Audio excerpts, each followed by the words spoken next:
काम नहीं कर पा रहे हैं तो फिर कब करेंगे? 2 करोड़ नौकरियां देने वाले थे हर साल, 10 साल हो गए, कितनी नौकरियां हो गई भाई? 20 करोड़ नौकरियां हो गई। पेपर लीक कर रहे हैं भाई, ये तो इनकी चाल है कि भाई पेपर लीक का बहाना कर देंगे। आजकल इतनी टेक्नोलॉजी है कि पेपर लीक होने का जमाना ही नहीं है। भाई बच्चे हमारे मेहनत करते हैं, छुट्टी लेकर के सुबह पेपर देने जाते हैं, किसी के दूर दूर सेंटर होते हैं और वहां जाके शाम को पता चलता है कि पेपर ही लीक हो गया। 50 लाख लोगों ने नौकरी का आवेदन किया, जो पुलिस में, यूपी पुलिस में 50,000 पोस्ट पे 50 लाख लोगों ने आवेदन किया, लेकिन वो सब पेपर सब फेल हो गए, सब लीक हो गया।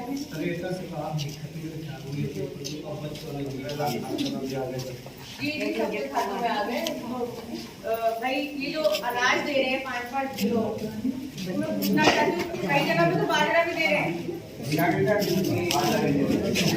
में कौन खाने का बचा?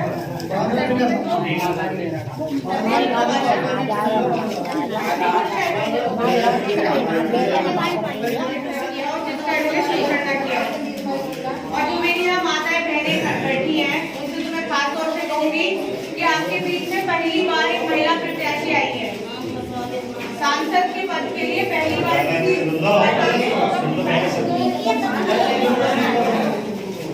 एक मिनट सब बात सुन लो। देखो, बिजनौर की रहने वाली है, डीएम एसपी सब कार्यालय बिजनौर है। यहाँ से घर से जाओगे बिजनौर सब मिलेंगे वहीं, मुरादाबाद जाने की जरूरत नहीं है। बहुत बढ़िया प्रत्याशी हैं, दमदार हैं, राजा हैं, ऐसे नहीं है, हर तरीके से लोग होते हैं। हमारे परिवार ने तो हमेशा काम किया, मेरे दादा भी विधायक के मंत्री रहे। हम लोग स्कूल कॉलेज चलाते हैं, लोगों को शिक्षा देते हैं, क्योंकि यही विचारधारा हमारी है कि आप लोगों को पढ़ाएं लिखाएं, पैरों पे खड़ा करें, तब वो किसी भी तरह का व्यवसाय कर लेंगे, कहीं नौकरी लग जाएगी, कहीं पे छोटा सा दुकान खोल लेंगे। तो पढ़ाई लिखाई तो सबसे प्राथमिकता होनी चाहिए। ये जो राशन पे पैसे खर्च कर रहे हैं उसको पढ़ाई लिखाई में करें ना, हमें पढ़ाई लिखाई नौकरी दे। जो हमारा घोषणा पत्र आया है समाजवादी पार्टी और इंडिया गठबंधन का, उसमें जाति जनगणना सबसे पहली प्राथमिकता पर है, और जो एमएसपी होना चाहिए हमारी किसानों का, फसलों का होना चाहिए, उस पर हम लोगों ने आवाज उठाई है। महिलाओं के लिए 33% संसद में आरक्षण की बात लगी है। भाई महिलाओं को जब तक हम आगे नहीं बढ़ाएंगे तो हम लोगों का, भाई महिला ही घर चलाती है, उनको पढ़ाना लिखाना शिक्षित करना, तभी परिवार जो है बेहतरी की ओर जाता है। और देखो सबसे बड़ा मुद्दा यही है कि वो लोग संविधान को खत्म करना चाहते हैं, वो लोग तानाशाही तरीके से काम कर रहे हैं। जैसे कोरिया में, चाइना में होता है ना, वहाँ किसी जनता से नहीं पूछा जाता है कि तुम्हें क्या चाहिए क्या नहीं चाहिए, उनको तो लागू हो जाता है। और अगर कोई कुछ उंगली उठा के भी कर दे तो उसका अगले दिन नाम खत्म हो जाता है। तो ऐसी सरकार नहीं चाहिए हमें, जहाँ सबका सम्मान हो, जहाँ सबकी स्वागत हो, जहाँ पर विकास हो। भाई आप लोग बिजनौर जिले से ही हो, हम लोग यहाँ से जिला पंचायत अध्यक्ष भी रहे, 2 बारी विधायक भी रहे, और जब भी मौका दिया जनता ने, हमने सेवा करने का काम किया। विपक्षी से भी पूछ लोगे ना आप जाकर के, तो उन्होंने कहा भैया इतना काम तो 25 साल में नहीं हुआ बिजनौर में जितना विधायक रहते रुचि गिरा ने कराया, क्योंकि करा ना, देखा उन्होंने।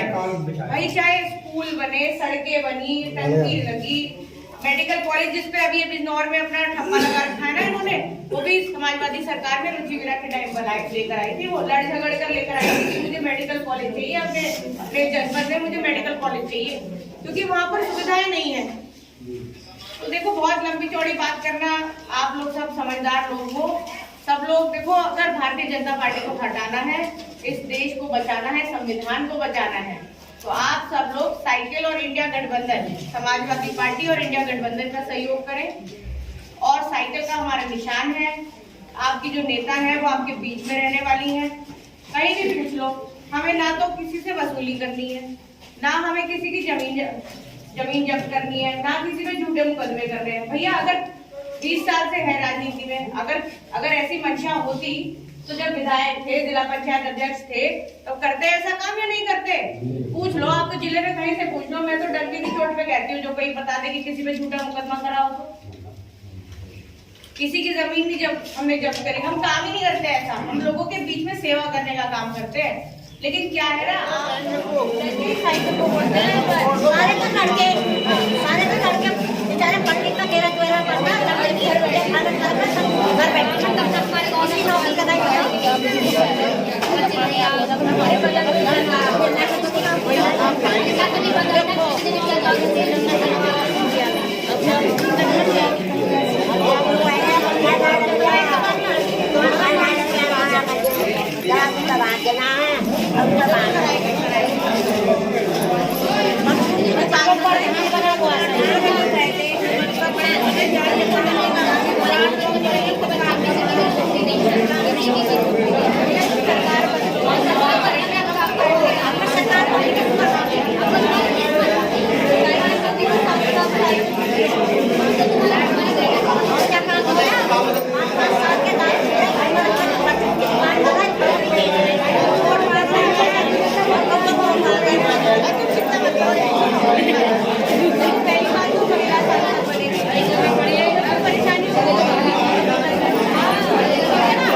महिला की सोचती है, नहीं सोचती है कि नहीं? तुम नीता की जरूरत कहाँ से है? अभी तुम्हारा मेरे को बुला लेना, मेरे को नंबर मेरे सबको दे रखा है। जब नंबर सब है, कोई दिक्कत नहीं। में जाना कौन सा चैनल है? हमारे देश के प्रधानमंत्री को चुनते हैं, सरकार बनाते हैं और इस देश का नेतृत्व करते हैं कि अगले 5 साल हमें किस तरीके की सरकार चाहिए। आपसी भाईचारा बनाए रखने वाली सरकार, विकास करने वाली सरकार। तो आप सब लोगों को बताना चाहती हूँ कि आपकी जो प्रत्याशी है समाजवादी पार्टी इंडिया गठबंधन से, रुचि वीरा, आपके बिजनौर जिले से है। आप लोगों ने उनको जिला पंचायत अध्यक्ष बनाया, आपने मेरे पिताजी को जिला पंचायत अध्यक्ष बनाया, उनको विधायक बनाया। और जब भी आप लोगों ने ताकत दी तो उन्होंने बीच में रहने का काम किया, सेवा करने का काम किया। विपक्षी भी जो है वो मजबूर हो जाते हैं कहने के लिए कि बिजनौर की जब विधायक थी रुचि वीरा तो बहुत ज्यादा विकास हुआ, चाहे वो सड़कें हो, पानी की टंकी हो, लड़कियों के लिए स्कूल हो, मेडिकल कॉलेज भी जो है बिजनौर में उसी समय का पास हुआ है जो अब बन रहा है, उसका शिलान्यास हुआ है। तो आप लोगों से ये कहना चाहती हूँ, आप लोगों ने भारतीय जनता पार्टी को भी बहुत वोट दिए और जो हमारे सामने प्रत्याशी खड़े हैं उनको भी बहुत सहयोग किया। लेकिन ये मैं जब भी गांव में क्षेत्र में जा रही हूँ तो मुझे लोगों से पता चल रहा है कि किस तरीके से जमीनों पे कब्जा करा जा रहा है, किस तरीके से लोगों पे झूठे मुकदमे करे जा रहे हैं और सत्ता का जो इस्तेमाल होना चाहिए जनता की सेवा करने का, वो ना करके, जनता की सेवा ना करके उनको परेशान करने का काम किया जा रहा है, उनको प्रताड़ित करने का काम किया जा रहा है, उनको बेइज्जत करने का काम करा जा रहा है।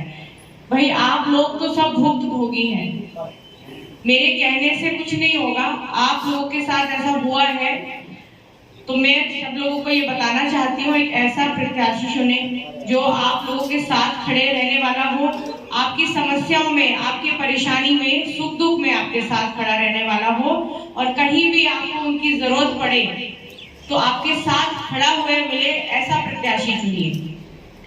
हम लोगों ने पिछले 10 साल से भारतीय जनता पार्टी की सरकार देखी है जिसमें सिर्फ हमें महंगाई मिली है।